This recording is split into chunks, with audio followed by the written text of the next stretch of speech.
नमस्कार दोस्तों, जैसा कि हमने आपको घोषित किया था कि हम एक नया कार्यक्रम लेके आ रहे हैं, गाज़ियाबाद इतिहास के पन्नों से।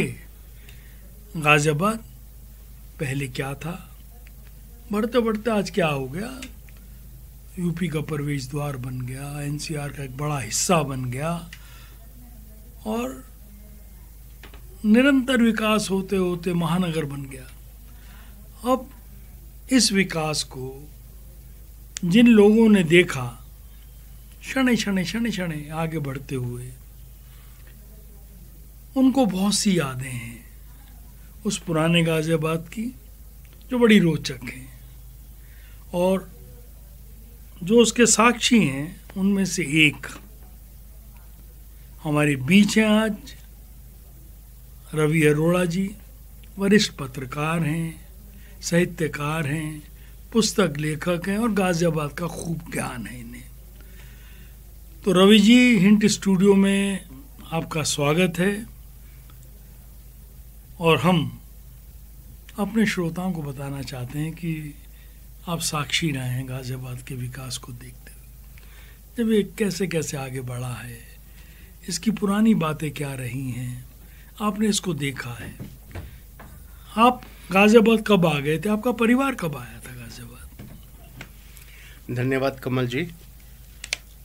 मेरा जन्म ही गाज़ियाबाद में हुआ है। बहुत बढ़िया। और 21 अक्टूबर 1961 में पहली बार इसी शहर में मैंने आंखें खोली। मेरा परिवार तुराब नगर में रहता था और 1965 में हम लोग कबीरनगर आ गए थे और लगभग 30 साल फिर मैं कबीरनगर में रहा और बाद में आजकल राजनगर में हूँ। इसमें कोई दो राय नहीं कि गाज़ियाबाद को पिछले 60-62 सालों से खुली आंखों से मैंने देखा है। बहुत सी चीज़ें गाज़ियाबाद से जुड़ी मेरी स्मृतियों में हैं। बहुत कुछ अनोखा मैंने देखा है, बहुत कुछ रोचक मैंने देखा है, बहुत कुछ ऐसा देखा है जो देखने के बाद भुलाया नहीं जा सकता। मुझे लगता है कि गाज़ियाबाद के इतिहास पर झांकने का जो आपने ये कार्यक्रम शुरू किया है, ये नायाब है। शहर में आज जो इतनी बड़ी आबादी है, इसमें से अधिकांश लोग बाद में गाज़ियाबाद से जुड़े हैं, दूसरे शहरों से यहाँ पर आए हैं। उन्होंने विकसित गाज़ियाबाद ही देखा है। गाज़ियाबाद कैसे जन्मा, कैसे पल्लवित हुआ, कैसे आगे बढ़ा, कैसे विकास की इसने कुलांचें भरीं, कैसे आज एनसीआर का एक प्रमुख शहर बना, ये सब चीज़ें उनके लिए जानना रोचक होगा और मुझे लगता है उन्हें जानना भी चाहिए। जिस शहर को उन्होंने अब अपना शहर बना लिया है, वो शहर के बारे में जानेंगे तो अच्छा रहेगा। रवि जी, हम इस पर चर्चा करते रहेंगे, अभी बहुत सारी बातें, बड़ी रोचक बातें आएंगी सामने, लेकिन हम एक छोटा सा म्यूज़िकल ब्रेक भी लेना पड़ता है।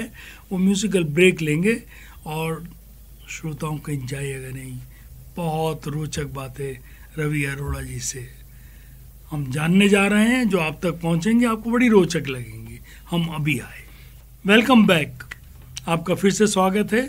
रवि जी, आपने जिक्र किया कि आपका जन्म तुराब नगर में हुआ। तुराब नगर गाज़ियाबाद का करोल बाग माना जाता, आज भी माना जाता है। तो जब आपका जन्म हुआ, आपका बाल अवस्था वहाँ रही, तो उस समय तुराब नगर का सही शक्ल, सही रूप क्या था? क्या ऐसा ही था जैसा वो आज है? नहीं कमल जी, बिल्कुल ऐसा नहीं था। और तुराब नगर एक छोटी सी आबादी थी और एक तरह से इसे कॉलोनी कह सकते हैं, जिसके बीच में से एक सड़क गुजरती थी, जहां आज तुराब नगर का बड़ा बाज़ार लगता है।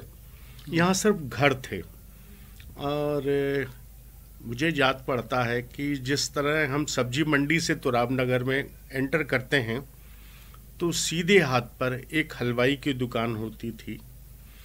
उससे थोड़ा सा आगे बढ़ें तो एक डॉक्टर बैठते थे। या इक्का दुक्का कहीं किसी घर में कोई दुकान खुल गई हो तो हो, अदरवाइज ये सारे घर ही थे। यहाँ पर कोई दुकान नहीं थी, कोई बाजार नहीं था, ये सिर्फ एक आबादी थी और जो शहर के विभिन्न इलाकों में काम करने जाती थी। जैसा कि सब लोग जानते ही हैं कि गाज़ियाबाद एक चार दीवारी के बीच में से शुरू हुआ था और आज़ादी के बाद जब पंजाब से लोग यहाँ बंटवारे के बाद इधर पहुँचे तो उनके आबादी के दबाव में कहीं बाहर कुछ कॉलोनियाँ विकसित हुई थीं। तो उसमें से अर्जुन नगर, रामनगर, तुराब नगर ऐसी कॉलोनियाँ विकसित हुई थीं, कुछ पहले, कुछ बाद में, कुछ और बाद में। ये प्राइवेट बिल्डर्स ने विकसित नहीं, ये मुझे लगता है इम्प्रूवमेंट ट्रस्ट तो तब जन्म भी नहीं ले पाया था। तो ये सब निजी बिल्डर ही करा करते थे। और बिल्डर भी क्या, जिसके पास सरमाया है, जिसके पास जगह है, वो अपनी ज़मीन, अपने रुपया पैसे की ज़रूरत पूरा करने के लिए थोड़ी थोड़ी ज़मीन बेचता जाता था और इस तरह से बेतरतीब शहर विकसित होता गया। तो रामनगर का, जैसे मैंने आपको बताया कि ये धीरे धीरे वहाँ पर जब दुकानें आने लगी तो लोगों को घरों की कीमत बहुत ज़्यादा मिलने लगी। तो घर मुख्य सड़क से पीछे की ओर सरकते चले गए और मुख्य सड़क पर बाज़ार आना शुरू हो गया। इक्का दुक्का परिवार अभी भी वहाँ रहते हैं, लेकिन मुझे लगता है कि समय के दबाव में, जब बाज़ार की ज़रूरतों को देखते हुए, वो भी अब धीरे धीरे शने शने ख़त्म हो रहे हैं और ये पूरा का पूरा बाज़ार ही हो जाएगा। और जहाँ तक, जैसे मैंने अभी जिक्र किया, इम्प्रूवमेंट ट्रस्ट जो बना, जिसको आज हम गाज़ियाबाद विकास प्राधिकरण GDA बोलते हैं, गाज़ियाबाद डेवलपमेंट अथॉरिटी, वो पहले इम्प्रूवमेंट ट्रस्ट था। और आपको सुन के हैरानी होगी कमल जी, कि इम्प्रूवमेंट ट्रस्ट ने गाज़ियाबाद को विकसित करने के लिए कुछ मकान बनाए, कुछ लोहिया नगर में, कुछ नेहरू नगर में, कवि नगर में 2 जगह, C ब्लॉक में और F ब्लॉक में, राजनगर में सेक्टर 7 में और सेक्टर 10 में फ्लैट बनाए और लोगों को किराए पे देने के लिए ऑफ़र किया। और बड़ी रोचक बात यह है कि लोग वहाँ जाने के लिए तैयार नहीं थे।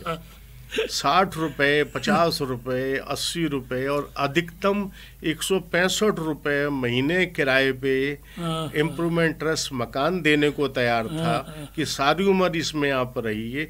बावजूद इसके लोग रहने को तैयार नहीं थे। इम्प्रूवमेंट ट्रस्ट ने कैंप लगाए, कैंपों में लोगों को इनवाइट किया गया, प्रोत्साहित किया गया। और ऐसे भी हुआ कि मकान मैंने ले लिया आपके नाम से और बाद में आपको ज़बरदस्ती चाबी थमा दी कि नहीं, आप वहाँ रहने जाइए। तो इस तरह से ये जो फ्लैट आज हम देखते हैं कवि नगर F ब्लॉक में या सेक्टर C ब्लॉक में, हम कवि नगर में देखते हैं, नेहरू नगर में रेलवे फाटक के पास जो मकान है, ये इम्प्रूवमेंट ट्रस्ट के 7 के भी हैं, सेक्टर 7, गांधी नगर के भी कुछ, गांधी नगर के मकान। तो ये सब इम्प्रूवमेंट ट्रस्ट ने बनाए थे। और बाद में बहुत स्थिति में लगभग 90 दशक के शुरुआत में गाज़ियाबाद डेवलपमेंट अथॉरिटी ने शेप ली और फिर बड़ी बड़े कॉलोनियाँ काटी गईं और शहर फिर इस तरह से बड़ा हुआ।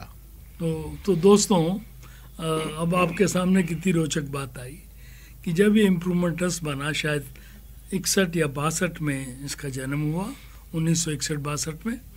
और उस समय ये जो बाहर का इलाका था, जो जंगल पड़े थे, खेत पड़े थे, वहाँ इम्प्रूवमेंट ट्रस्ट ने मकान बनाए, कैंप लगाए लोगों को किराए पे देने के लिए। उन्हें बड़ा उत्साहित किया, प्रोत्साहित किया। बल्कि रिक्शा में बिठा बिठा के भी रवि जी लाते थे और जो इम्प्रूवमेंट ट्रस्ट है वो अपने पास से किराया देता था जी। तो उनका साहब यहाँ तो ये अच्छा भी पंखा भी लगा देंगे, ट्यूबलाइट भी लगा देंगे जी, तो जी। लोगों को किसी तरह से प्रोत्साहित करते थे कि वो वहाँ रुक जाएं और इस तरह से उन कॉलोनीज़ को किराए पे दिया गया।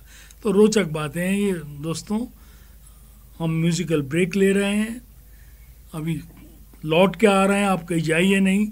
बहुत सी रोचक बातें रवि जी के खजाने से निकल कर आएंगी, आप बने रहिए हमारे साथ। वेलकम बैक दोस्तों, बड़ी रोचक बातें चल रही हैं।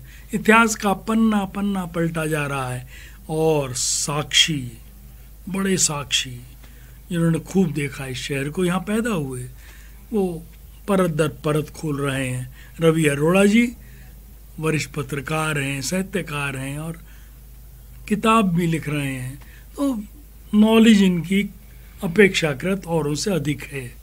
तो रवि जी, आप कई क्षेत्र से जुड़े रहे, पत्रकारिता से खूब जुड़े रहे, एक लंबा समय आपने पत्रकारिता में भी दिया। हम ये भी बात बीच में पूछ लेंगे आपकी और स्मृतियों के बीच कि तब की पत्रकारिता और आज की पत्रकारिता में कोई अंतर है? जी बिल्कुल।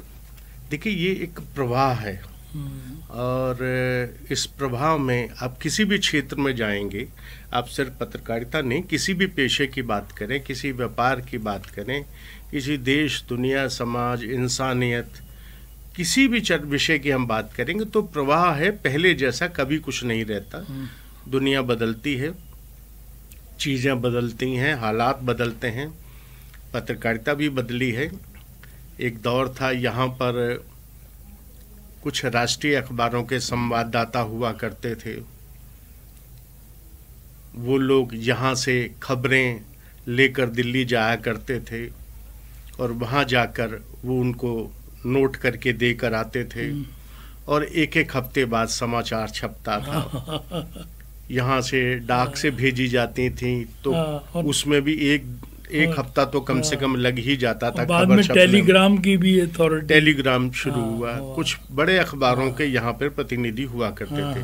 आपके पिताजी स्वर्गीय विजय शेखरी जी टाइम्स ऑफ इंडिया के लिए थे और चिरंजी लाल पाराशर जी नवभारत टाइम्स के लिए लिखा करते थे और विधान चंद गर्ग के पिताजी चंद्रभान गर्ग जी वो हुआ करते थे। पंजाब केसरी के मेरे दिमाग से नाम स्लिप कर रहा है, वो बागी जी हुआ करते थे। बागी जी हुआ करते थे। जी ना। तो और उसी दौरान 60 के बाद 70 के दरमियान बीच में कुछ साप्ताहिक अखबार भी निकलने शुरू हुए थे। उसमें युग करवट भी एक साप्ताहिक के रूप में शुरू हुआ था और तड़त वैद जी ने शुरू किया था। बाद में आपके पिताजी ने हिंट के नाम से साप्ताहिक अखबार इंग्लिश में शुरू किया था, जो पहला इंग्लिश का साप्ताहिक था। और ये दौर चलता रहा 85 के तक साप्ताहिक अखबारों का और बड़ा बोलबाला था। और एक गाजियाबाद टाइम्स करके एक होता था, वो भंडाफोड़ किस्म की खबरें वो लिखा करते थे। एक वो शूरवीर वाले बाबा जी तो बड़े मशहूर हुआ करते थे। तो उन्हें घंटे वाले बाबा जी भी कहा जाता था। वो घंटा लेकर बजाते हुए चलते थे। उनकी खास बात ये थी कि वो बड़ी मजाहिया सी स्थिति हो जाती थी कि वो घंटा बजाते हुए किसी खबर के अनाउंस कर देते कि दिल्ली में फलाना काम हो गया। वो उसमें होती नहीं थी। लोग वो तुरंत वो अखबार खरीद लेते थे और जब वो देखते थे खबर उसमें नहीं है कि खबर तो है नहीं, तो वो कहते थे मैं बता तो रहा हूँ, जरूरी है इसमें छपी हो, मैंने बता दी तो खबर है। तो इस तरह की चीज़ें हुआ करती थी। फिर बाद में यहाँ पर दैनिक अखबार शुरू हुए। सबसे पहले प्रलंकर स्वर्गीय तेलूराम काम्बोज जी ने शुरू किया, जो गाजियाबाद के मेयर भी रहे हैं और यही मेयर के पद पे ही उनका रहते हुए देहांत हुआ था। और उसके बाद हिंट अखबार यहाँ पर दैनिक के रूप में शुरू हुआ। फिर अथाह हुआ। 1990 में मैंने भी जनसमावेश के नाम से पहले साप्ताहिक और फिर दैनिक अखबार शुरू किया था। वो परंपरा भी एक लंबी चली और फिर धीरे धीरे बड़े अखबारों ने यहाँ पर अपने कार्यालय खोले। यहाँ पर दैनिक जागरण का सबसे पहले कार्यालय खुला, फिर अमर उजाला हुआ, फिर दैनिक हिंदुस्तान का कार्यालय खुला। और मुझे खुशी है कि ये बताते हुए कि उसका दायित्व मुझे मिला था, आप ही को सौंपा गया जी। और दैनिक हिंदुस्तान का कार्यालय, फिर नवभारत टाइम्स का, फिर तमाम अखबारों के यहाँ कार्यालय खुले। और इलेक्ट्रॉनिक मीडिया का यहाँ कहीं नामो निशान नहीं था। और कुछ लोगों ने यहाँ पर केबल के थ्रू खबरें दिखानी शुरू की थी, तो वो एक दौर वो भी चला। केबल पर खबरें आती थी, आपके टीवी स्क्रीन पर एक डेडिकेटेड एक चैनल होता था, उसमें खबरें आती थी। लेकिन फिर बाद में उसे सरकार के निर्देश पर जिला प्रशासन ने बंद करा दिया और वो परंपरा भी फिर ख़त्म हो गई। लेकिन फिर इलेक्ट्रॉनिक मीडिया का पदार्पण हुआ। जैसे ये आज तक पहले सिर्फ एक खबर का एक छोटा सा एक प्रोग्राम होता था, फिर वो आज तक ही एक चैनल हो गया। जी के नाम से पहले एक चैनल बना था, फिर खबरों के चैनल शुरू हुए, फिर तो सैकड़ों चैनल हो गए, और जो खबर पहले एक हफ्ते में पहुंचती थी वो अब आधे मिनट में पहुंच जाती है। ये तो विकास का चरण हमने देखा है।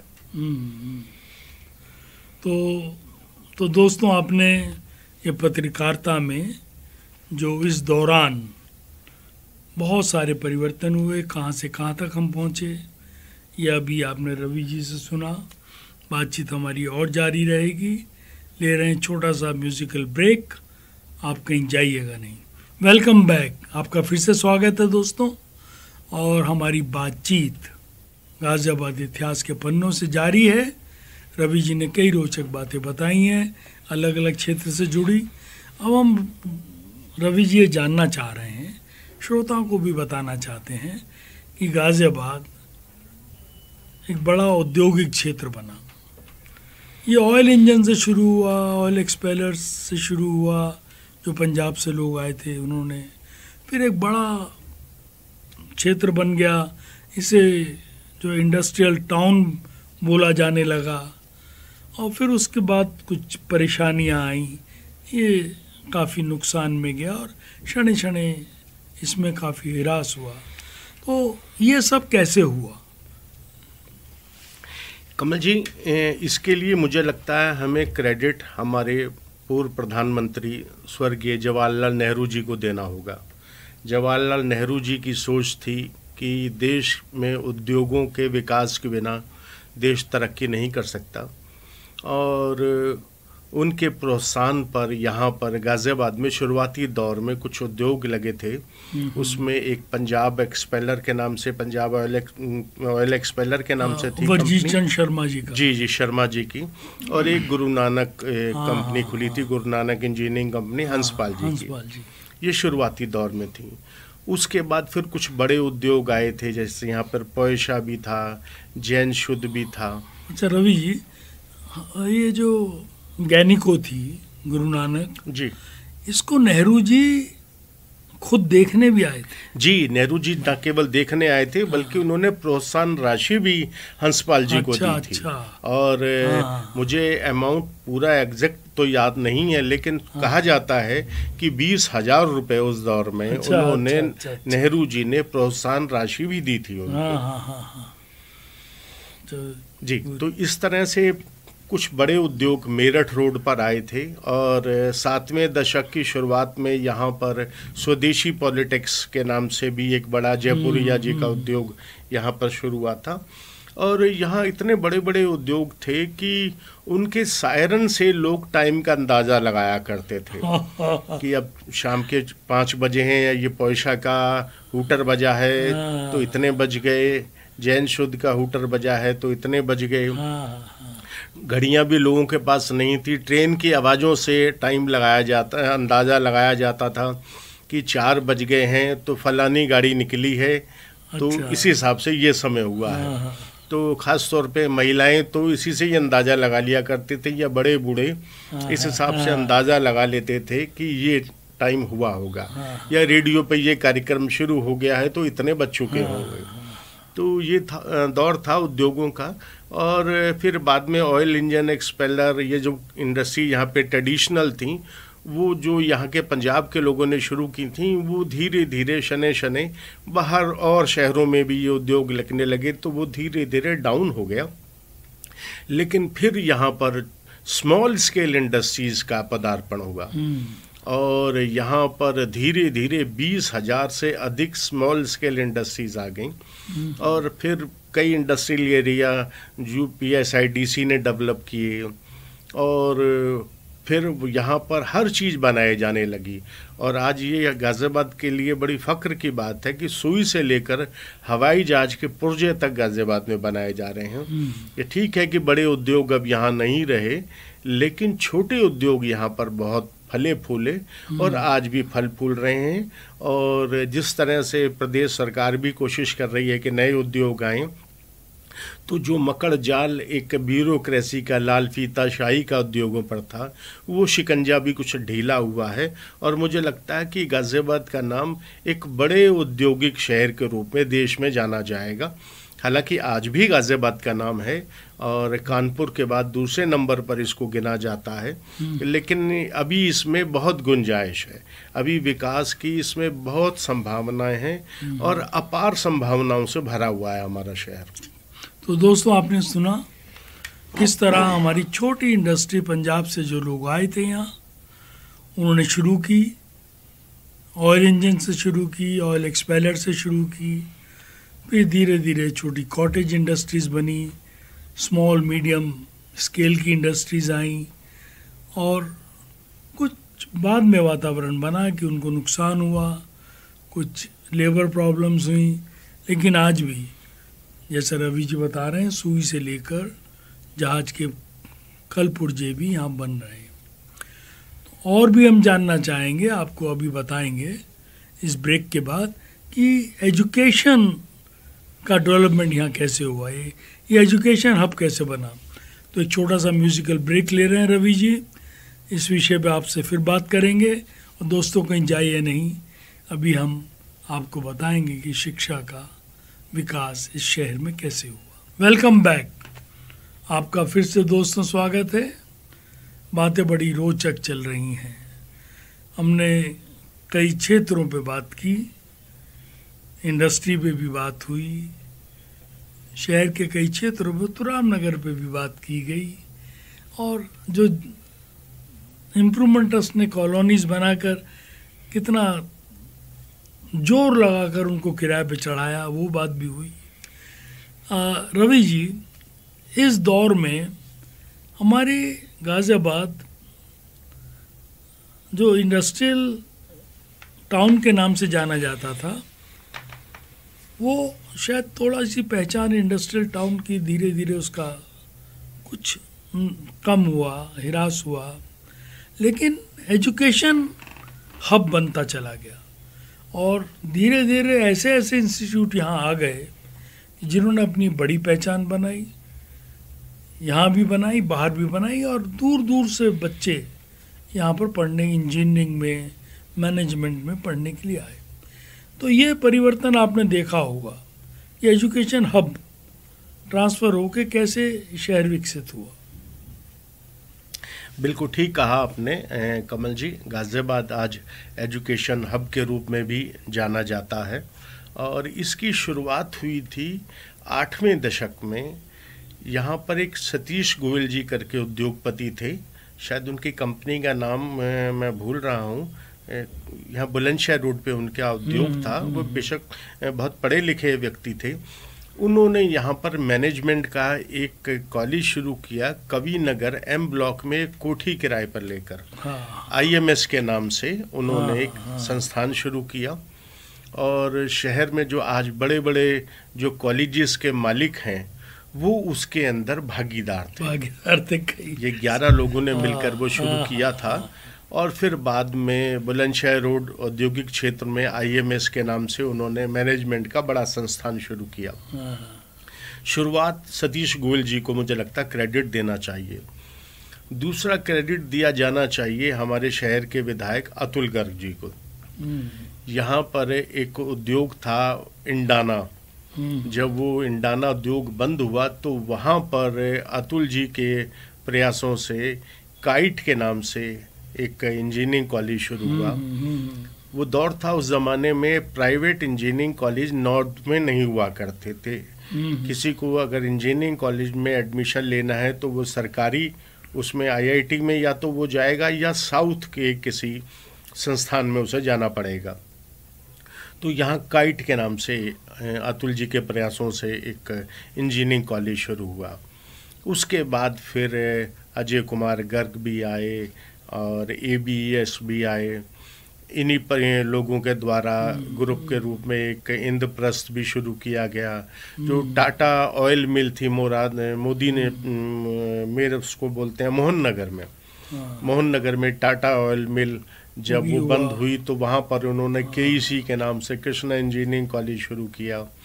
फिर हापुड़ रोड पर यहाँ पर एक लाइन सी ही लग गई कॉलेजेस की। वो राजकुमार गोयल जी ने शुरू किया।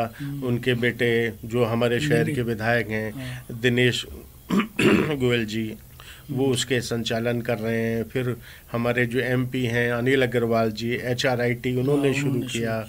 बाबू बनारसी दास जी के परिवार ने भी उनके नाम पर एक यहाँ पे कॉलेज शुरू किया। तो एक यहाँ लंबी कतार कॉलेजेस की लग गई। और अब ये गेयर अप हो रही है, चीज़ें गेयर ऐसी बदल रही हैं कि अब यहाँ यूनिवर्सिटीज़ आने जा रही हैं।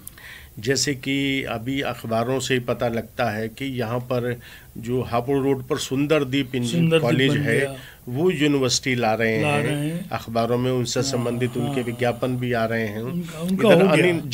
इधर अनिल अग्रवाल जी जो हमारे MP है, राज्यसभा सदस्य हैं, उनका HRIT कॉलेज है, वो भी अपना एक यूनिवर्सिटी के रूप में यहाँ इसको आगे बढ़ा रहे हैं। तो मुझे लगता है एजुकेशन हब का और भी आएंगे। ये तो एक शुरुआत है और भी आएंगे। और ट्रेंड बदलता है। एक ज़माने में कॉलेजेस का दौर था, आज यूनिवर्सिटीज़ का दौर है। और हापुड़ की तरफ जाएं तो वहाँ पे एक मुनाद यूनिवर्सिटी है। इधर ये जो आपके मेडिकल कॉलेजेस हैं वो यहाँ पर आ चुके हैं। और धीरे धीरे मोदी नगर में भी मोदी नगर में भी काफ़ी वहाँ पर कॉलेजेस आ गए हैं। और मुझे लगता है ये इस दिशा में अभी गाजियाबाद और आगे बढ़ेगा। अभी इसके पांव थमने वाले अब नहीं हैं। तो दोस्तों, आपने सुना कि छोटे छोटे स्कूलों से हम लोग बढ़ते बढ़ते बड़े स्तर के स्कूलों पर पहुंचे। उसके बाद हमने टेक्निकल एजुकेशन की तरफ बढ़ते चले गए।